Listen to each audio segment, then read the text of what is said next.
We're now going to look at scaling in viewports in AutoCAD 2010.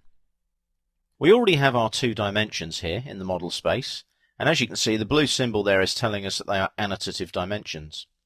Now the annotation scale that we used in the previous exercise was 1:50. That is still set here at 1:50. Now what we're going to do is we're going to have a look now at our layout.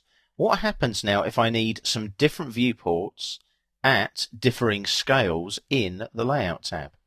I click on the Layout tab here, and what I'm going to do now is I'm going to rename my Layout tab because it could be misleading. I right click there and I rename, and what I'm going to do there is I'm just going to go to the end there and delete the 1:50 bit like so and press enter, because this is not going to be a specific 1:50 drawing anymore. Now I'm going to double click inside my viewport and activate it, and then using pan only, do not use zoom, that will change your viewport scale. So I'm going to pan, and I'm going to get most of my drawing there into the left hand side of the viewport. Now I'm going to double click outside the viewport to deactivate, and then I'm going to resize the viewport. So I click there, click on the grip, I'm going to take that to there, and then I hit escape to deselect that viewport. Now go to your viewports layer, make sure you put a new viewport on the viewports layer like so, then go to your view tab here on the ribbon, and I want a new viewport. There's the viewports panel, click on here, new, and you want a single viewport, click on OK. I'm going to use my object snaps from there down to the midpoint snap there. So there's another new viewport there. It's not going to be at 1:50.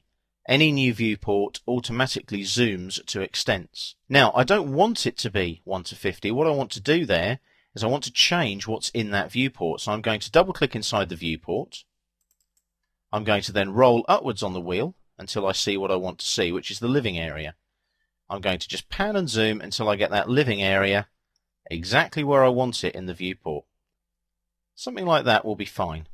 Okay, let's have a look now at the scale down here on the status bar. 0.039. That's not what we want. We probably want somewhere in the region of 1:30. 1:30 is fine. I double click outside the viewport and that deactivates it. So I've got a viewport over here on the left of 1:50. I've got a viewport over here on the right of 1:30. Now I want the dimensions to display at the same size. So what I'm going to do here now, I'm going to just pan down a little bit, make sure your viewports aren't activated when you do that. I'm just going to zoom in a little bit there so that you can see those dimensions there, and then we're going to place some dimensions here around the living area and the kitchen area. Let's have a look at that now by going back into the model tab. I pan upwards a little bit. There's my kitchen and living area. I'm going to place one dimension, and it's going to be the dimension here from this corner here to this corner here.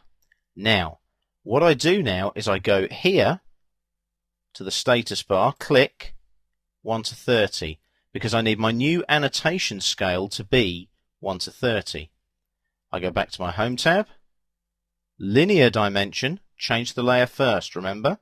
So we go up here, annotative dimensions, linear dimension there, object snap, and bring it down, like so. If I zoom out slightly now, you'll see that the text there is actually smaller than the text there. Or is it? It's not. What it's done is it's made all of those dimensions 1:30, so that when I go back to the Layout tab, they all look the same. So anything in that 1:30 viewport now will show that size, 1:30. Anything in this viewport here is 1:50. So that dimension there has an annotation scale of 1:30. These dimensions here now have an annotation scale of 1:50 and 1:30. How do we check that? We go back into the Model tab. If I now select one of these dimensions, look, can you see what happens there? I can see the 1:50 and the 1:30 because this icon down here is on.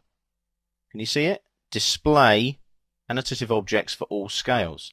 But if I just right click there and go to Properties, annotative scale 1:30, but if I click there, click on the button, you'll see that there are two annotation object scales there, 1 to 30, 1 to 50.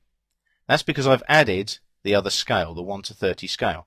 So you can see that you can scale in Viewports very easily with annotative scaling, and the dimensions are consistent and all look the same size.